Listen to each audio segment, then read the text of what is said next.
بەڕێزان دەبێت زانیاری زیاتر وەربگرم گفتوگۆی زیاتر بکەم سەبارەت بەو دیدارەی سەرۆکی ژووری بازرگانەکانی سلێمانی هەڵەبجە لەگەڵ محەممەد شیع سوودانی سەرۆکوەزیرانی عێراق کە لە ئەستۆدیۆ لەگەڵ بەڕێز پێشەوە ئەحمەد سەرۆکی ژووری بازرگانی پیشەسازی هەڵەبجە گفتوگۆ دەکەم. کاک پێشەوە بەخێربەی سوپاس بۆ ئامادەبوونت. پێم بڵێ بزانم گرنگترین ئەو بابەتانە چی بوون کە ئێوە لەگەڵ سەرۆکوەزیرانی عێراق باستان کرد؟ سپاس بۆ جەنابتان. ئێمە دوانزەی مانگ بوو ئاگادارکراینەوە کە سەردانێکی هەیە، سەردانێکی باش لە پێناو باشترکردنی پەیوەندیەکانی نێوان ئەڵمانیا و کۆماری عێراقی فیدراڵ شاندێکی کەتی گشتی و کەتی دایبەت سەردانی وڵات بەرلینی پایتەختی ئەڵمانیا دەکات. ئێمە وەکو سەرۆکی ژووری بازرگانی پیشەسازی بانگێشت کرابووین کە چوینە ئەڵمانیا لەوێ کۆمەڵە دیداری باشمان ساز کرد لەگەڵ بۆ باشترکردنی بژانەوەی ئابووری و هەرێمی کوردستان بە شێوەیەکی گشتی و پارێزگا جیاجاکانیش هەرێکی و بەپێی تایبەتمەندی پارێزگاکانی خۆی کە ئێمە زیاتر جەختمان کردوتەوە لە بوارەکانی کشت و کاڵ و گەشت و گوزار بۆ پارێزگای هەڵەبجە. لە میانەی ئەو دیدارەدا لەمانەی ئەو سەردانەدا چانسێکی باشە بوو کە چاومان بە چەندەها کەسایەتی زۆر باش کە و لەوانە جەنابی سەرۆکوەزیرانی کۆماری عێراقی فیدراڵ. بەڵێ ئەوەی کە لە کۆبوونەوەکە و گفتوگۆکانی ئێوەدا زیاتر جێگەی باغ بوو سەبارەت بەو کێشە و گرفتانی کە لە هەڵەبجە هەبوون چی بوون؟ ئێمە کە لەگەڵ بەڕێزیان دانیشتین خۆی بانگێشتی کردین نزیکەی سەعاتێکی پێچ و دانیشتنەکەمان من و جەنابی کاک سیروان سەرۆکی ژووری بازرگانی سلێمانی بووین. هەریەکەمان کێشەی ئابووری پیشەسازیەکان و بازرگانیەکانی سنووری پارێزگای خۆمانمان بۆ باس کرد. ئەو بە شێوەیەکی گشتی لەگەڵ تازە دەست بەکار بووە وە پیرۆزبایی دەست بەکاربوونەکانمان لێ کرد بە ناوی پارێزگاری هەڵەبجەوە ئێمە وەکو خۆمان. لە ڕاستیدا ئەو کۆمەڵێک گلەیی هەبوو لەسەر بابەتەکانی لەوەدا کۆکردەوە کە هۆکاری دروستبوونی ئەم کێشانە کە هەیە لە بواری ئابووریدا لە هەرێمی کوردستاندا نەبوونی تەنسیق و یا خراپی تەنسیقکردنی نێوان حکوومەتی هەرێمی کوردستان و حکوومەتی کۆماری بڵین بەغایە.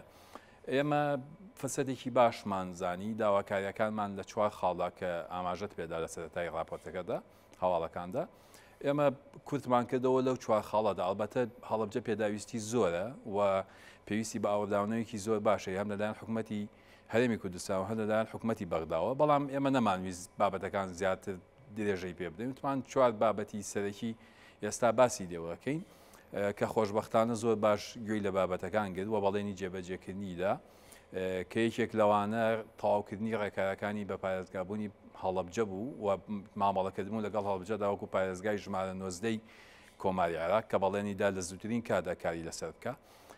بابەتێکی تریان کردنەوەی مەرزی سازان بوو کە ئێمە باسی گرنگی مەرزەکەم بۆ کرد کە کاریگەریەکی ڕاستەخۆی دەبێت لەسەر بژانەوەی پارێزگای هەڵەبجەوە. پارێزگای هەڵەبجە دەکاتە ڕێڕەوێکی بازرگانی چونکە ڕاستەوخۆ جموجوڵ و ئاڵوگۆڕە بازرگانێکە بە سنتەری پارێزگاکەدا دەڕوا.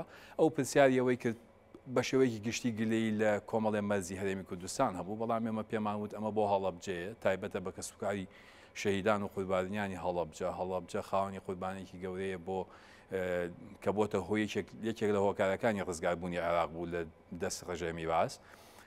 خۆشبەختانە بەڵێنیدا دیراسەی کرد کە ئێمە بۆمان باس کرد کۆمەڵ هەنگاوی باشی بڕیوەلەوانە دەستەی دەواازەکانی بڵین هەیە مەنافزی حدودی موافقەی کردووە ئەمنی قەومی موافقەی کردووە و هەروەها لێرە جەنابی سەرۆکی یەکێتی نیشتیمانی کوردستان هاتوونەتە لای ئەویش موافق بووە لەسەر بابەتەکە. ئەو شتانەمان هەمووی بۆ باس کرد و ئەویش پێی باش بوو و بەڵێنی جێبەجێکردنی ئەوەشیدا. بابەتی کە بە باسمان کرد بابەتی نەوت بووتمان سەرماوسۆڵە و زستانە. ئێستا خەڵک دەرامەتی کەمە دوو مانگێکە یعنی ئەم نەوتە دوا کەوتووە وتیەوە خراپی تەنسیقە هەر ئەمڕۆ چەندێک نەوتانەوێ بۆم بنووسە کەمێتەکەوی و من موافقەتان بۆکەم. بابەتی کەشەوە بوو کە ئەو سەردانێکی هەڵەبجە بکایە بە پێچوانەوە شاندێک لە هەڵەبجەوە سەردانی بەڕێزیان بکەن.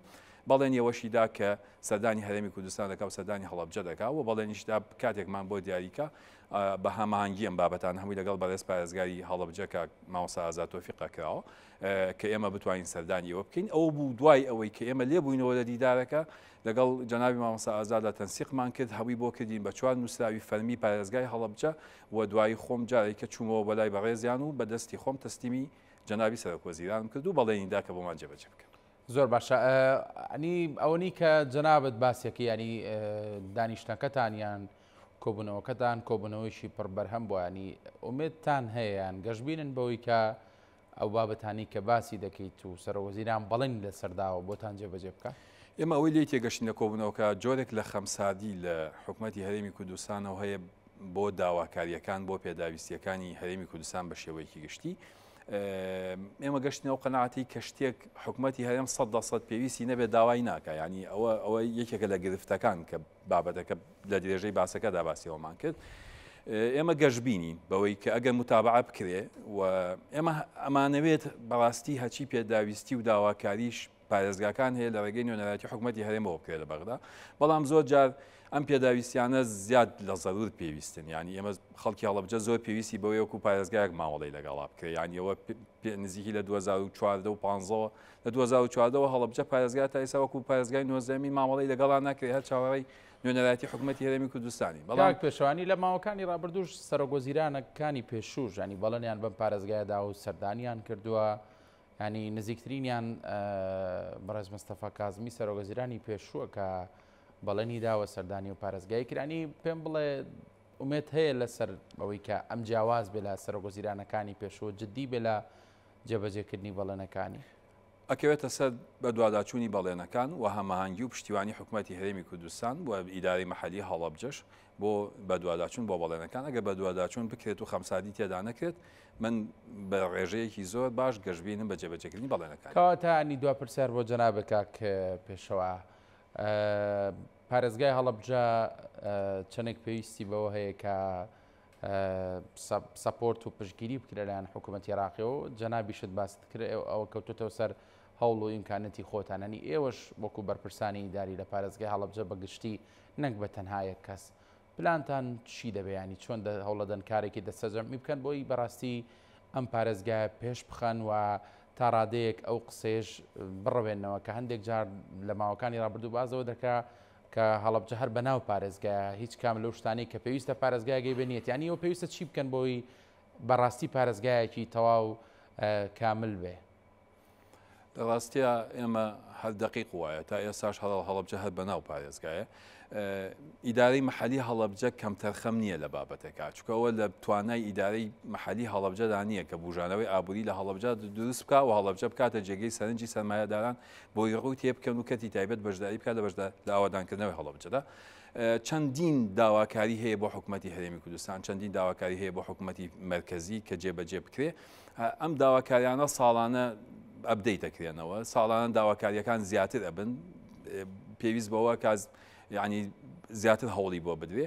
ئێمە هەم ئومێد دەکەین کە ئیتر کۆتایی بێ، ئەمە بیدایەتی نهایەتی ئەو نەهامەتیانە بێ کە خەڵکی هەڵەبجە تیاژی وایە چکە 16 نزیکە 16 ئێمە نەتوانین بەڕاستی حکوومەتتی هەرێمی کوردستان ئیداری مەحەلی ینی ئەحزابی کاربەدەست نەتوانێت کارە بکەن بۆ هەڵەبجە بەڕاستی پرسیارێکی زۆر گەورە دێتە پێشەوە لە 16 سیام گرفتێک هەمتە دروستە بێتەوە کە هەمتە خەڵکی هەڵەبجە ئەو ساڵیادی هەڵەبجێ و هەروەکو خۆی ماوەتە و هیچی بۆ نەکراوە. بەڵام ئەگەر من ئومێد دەکەم ئەم بەڵێنانەی جەنابی سەرۆکی وەزیران ئەگەر متابعەیە بکرێگە چاودێریەک بە دوواداچوونێکی بۆ بکرێ بەڵکو بتوانێت بۆ 16 سێ مژدەیەکی خۆش بدرێت بە هاوڵاتیان و دانیشتوانی پارێزگای هەڵەبجە.